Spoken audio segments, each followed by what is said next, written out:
Medina here. I would like to tell you a story called Acres of Diamonds. It was a true story which had affected millions of people. The story was the account of an African farmer who heard tales about other farmers who made millions by discovering diamond mines. These tales so excited the farmer that he couldn't hardly wait to sell his farm to go prospecting for diamonds himself. So he sold the farm and spent the rest of his life wandering the African continent searching unsuccessfully for the gleaming gem which brought such high prices on the market of the world.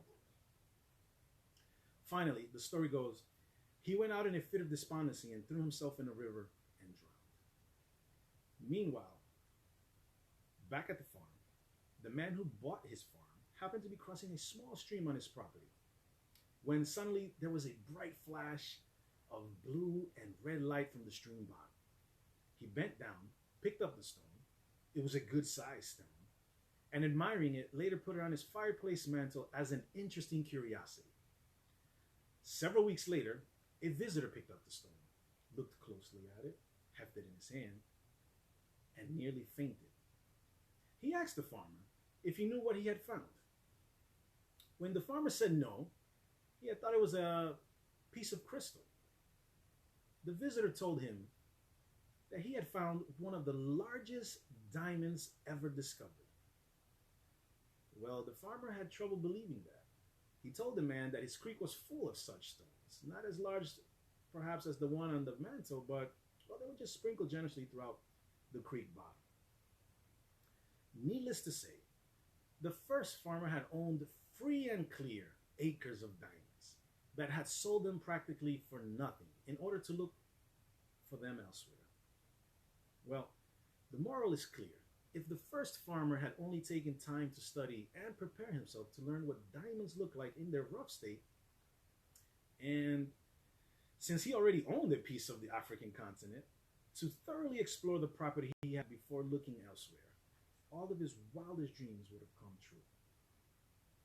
Now, the thing about this story that so profoundly affected millions of people is the idea that each of us at this moment is standing in the middle of his or her own acres of diamonds. If we only had the wisdom and the patience to intelligently and effectively explore the work in which we are now engaged, we usually find the riches we seek, whether they be financial or intangible or both. Before we go running off to what we think are greener pastures, let's make sure that our own is not just as green or perhaps even greener. It's been said that if the other guy's pasture appears to be greener than ours, it's quite possible that it's getting better care. Besides, while we are looking at other pastures, other people are looking at ours. There are a few things more pitiful to my mind than the person who wastes his life running from one thing to another, forever looking for the pot of gold at the end of the rainbow, and never staying with one thing long enough to find it. No matter what your goal may be, perhaps the road to it could be found in the very thing you are now doing.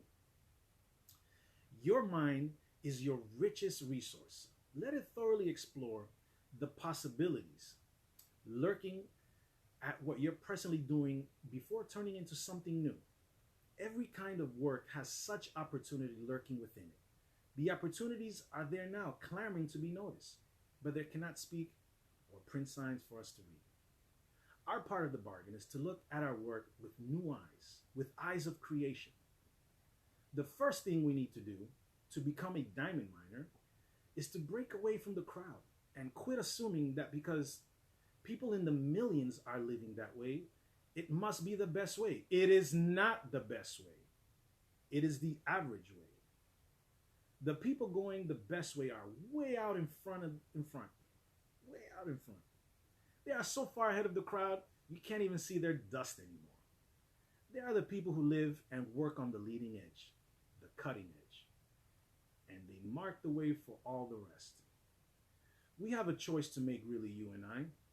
It takes imagination, it takes curious imagination, to know that diamonds don't look like cut and polished gemstones in their rough state, nor does a pile of iron ore look like stainless steel.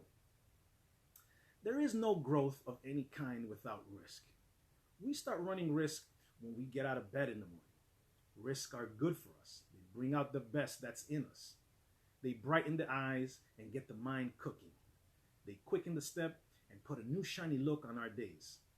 Don't try to run away from your troubles. Overcome them. Prevail right where you are. What we are really after is not escape from our perplexity and frustrations, but a triumph over them. One of the best ways to accomplish that is to get on course and stay there. Reinstate and reaffirm your goals. The thing you want most to do, the places in life you want most to reach. See it clearly in your mind's eyes, just as you can envision the airport in Los Angeles when you're boarding your plane in New York. We escape our problems not by running away from them, but by overcoming them. I hope this story inspires you. Have a great day.